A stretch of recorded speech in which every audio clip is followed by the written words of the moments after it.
నమస్తే మాస్టర్స్, నా పేరు హనీమన్ అలీ ఖాన్. ఈరోజు ఒక కొత్త సిరీస్ని స్టార్ట్ చేస్తున్నాను. హిమాలయాల్లో నివసించే సిద్ధులు, యోగులు, నాగబాబాలు అట్లాగే ఎంతోమంది హిమాలయాల్లో నివసిస్తున్నారు. మరి వాళ్ళ యొక్క జీవిత చరిత్రలు, వారి యొక్క నాలెడ్జ్ని మనం రాబోయే వీడియోస్లో తెలుసుకుందాము. సో ఈరోజు అవధూత నాదానంద్ బాబా గారి గురించి తెలుసుకుందాము.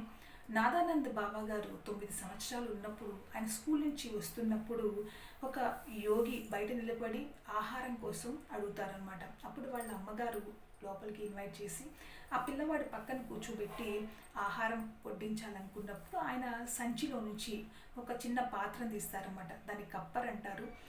అందులో ఆహారం వేయించుకుంటారనమాట. ఆహారం తిన్న తర్వాత కడిగి ఆయన సంచిలో పెట్టుకోపోతా ఉంటే ఈ చిన్న నాదానంద గారు వచ్చి, స్వామీజీ నాకు ఆ పాత్ర ఇస్తారని అడుగుతారు.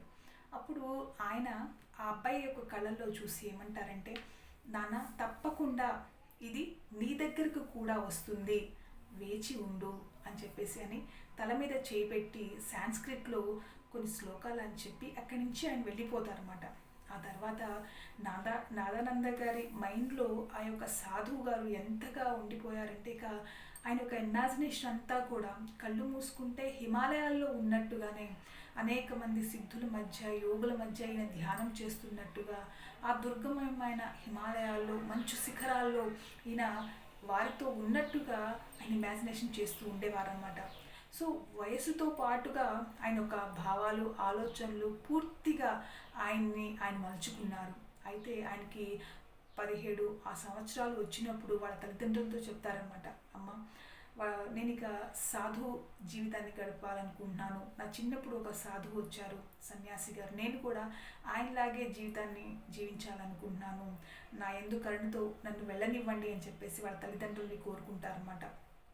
స్టార్టింగ్లో కొంత దుఃఖపడినా ఆ తర్వాత ఇది దైవ సంకల్పం అనే ఆలోచనతో వాళ్ళ పేరెంట్స్ ఒప్పుకుంటారు. ఇక అక్కడి నుంచి ఆయన బయలుదేరి వెళ్ళిపోతారనమాట. వెళ్ళిపోయి అనేకమైన ప్లేసెస్ తిరుగుతూ చూస్తూ ఉంటారు. ఎక్కడైనా ఎవరైనా దొరుకుతారేమో గురువు, ఆ గురువుతో కలిసి ఆయన హిమాలయాలకి వెళ్ళాలని ఆలోచన చేస్తూ తిరుగుతూ ఉంటారు గురువులో.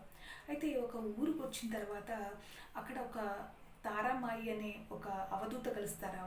ఆవిడ ఒక అవధూత. ఆవిడ గుళ్ళల్లో సరౌండింగ్ ప్లేసెస్లో వెళ్ళి భిక్షాటన చేస్తూ ఉండేవారు. ఆవిడ శరీరము ఇక్కడ భుజం దగ్గర నుంచి కింద దాకా కూడా ఒక చిన్న వస్త్రాన్ని చుట్టుకుని ఉంటారు ఆవిడ, అంతే.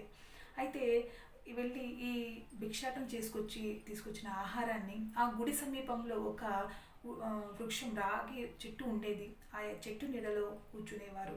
అయితే ఇక్కడ తెచ్చుకున్న ఆహారాన్ని చీమలకు, తర్వాత అక్కడికి వచ్చే పిల్లులకు, కుక్కలకు, పాములకు, తర్వాత కుందేళ్లకు, పక్షులకు, ఎవరైతే అక్కడ సరౌండింగ్లో యానిమల్స్ ఉంటాయో వారందరికీ తెచ్చిన ఆహారంలో 30% వాటికి పెట్టేసేవారనమాట. మిగిలింది కాస్త కూస్త ఆహారం తినేవారు.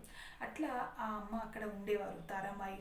అయితే అనుకోకుండా ఈయన నాదానంద గారు ఆ ఊరికి వచ్చి ఆ అమ్మని చూసి ఈవిడేంటి ఇట్లా ఉన్నారని చెప్పేసి చూసుకుని అలా వెళ్ళిపోతూ ఉంటే వెనక నుంచి ఈవిడేం చేస్తారంటే ఒక దుడ్డు కర్రతో వీటి మీద ఒక గట్టిగా బలంగా గుద్దుతారనమాట. తన్నినప్పుడు ఇటు టర్న్ అయ్యి సడన్గా ఆయన నాదానంద గారు ముందుకి పడిపోతారు. అప్పుడు ఈ అమ్మ ఏం చేస్తారంటే వెంటనే ఆవిడ కుడికాల్ని ఆయన గుండె మీద పెట్టి గట్టిగా మోదుతారనమాట. మోదినప్పుడు సడన్గా ఆయనలో ఒక ఎలక్ట్రిక్ షాక్ తగిలినట్టుగా లెగిసి అలా కూర్చుని ఉండిపోతారు. దగ్గర 16 గంటలు ఆయన ఆ ట్రాన్స్లోనే ఉండిపోతారనమాట. ఇక ఎప్పుడైతే ఆ ట్రాన్స్లోంచి బయటకు వస్తారో ఆయనకి ప్రపంచం అంతా కూడా డిఫరెంట్గా కనిపిస్తుంది. ఏంటి ప్రపంచము, నేను ఎక్కడున్నాను, ఎవరు మీరు అన్నప్పుడు నా పేరు తారామాయి అని చెప్తారనమాట. సో మాస్టర్స్, మళ్ళీ నెక్స్ట్ ఎపిసోడ్లో మనం కలుద్దాం. అప్పుడు దాకా థ్యాంక్ యూ సో మచ్.